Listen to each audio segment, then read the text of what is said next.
exécuter un effort ou boire un simple verre d'eau sont des activités banales pour chacun d'entre nous.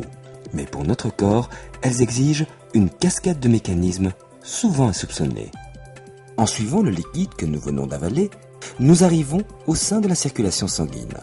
Outre ces globules rouges et blancs, le flux sanguin transporte aussi un flux d'étranges particules plus difficiles à identifier. Il s'agit de déchets issus, entre autres, soit de notre alimentation, telle que l'urée, ou de notre activité musculaire, telle que la créatinine. Notre sang doit donc être épuré. 1/5 de notre débit sanguin passe par les reins pour y être filtré. Comment ? Entrons dans l'un de nos reins. Chacun de nos reins se compose d'environ 1 million de centrales d'épuration, telles que celle-ci, appelée néphron. Le néphron est composé du glomérule et du tubule. Le glomérule est une pelote de petits vaisseaux sanguins permettant à une série de déchets tels que la créatinine et l'urée, que nous avons vu précédemment, de quitter le sang. Ces déchets passent dans le tubule rénal qui modifie la composition du liquide filtré pour aboutir à l'urine. L'urine quitte le rein par un canal nommé ureter et se déverse alors dans la vessie pour être ensuite définitivement éliminé.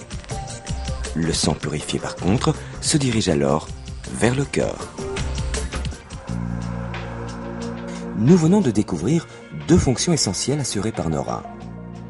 D'une part, la filtration du sang et la production d'urine afin d'éliminer les déchets, mais d'autre part, nos reins régulent aussi la quantité de liquide circulant dans notre corps. C'est bien plus qu'un détail quand on sait que notre organisme se compose de 60% d'eau. Si nous retournons dans notre organisme, nous voyons aussi que nos reins produisent une série d'agents importants pour notre corps, certaines hormones. Par exemple, la rénine, une hormone très importante pour réguler la pression du sang dans nos artères. D'autre part, nos reins produisent également l'érythropoïétine, ou EPO. Cette hormone stimule la production de nouveaux globules rouges, qui sont chargés de transporter l'oxygène, le carburant de notre corps. Leur carence peut donc entraîner de la faiblesse et une fatigue.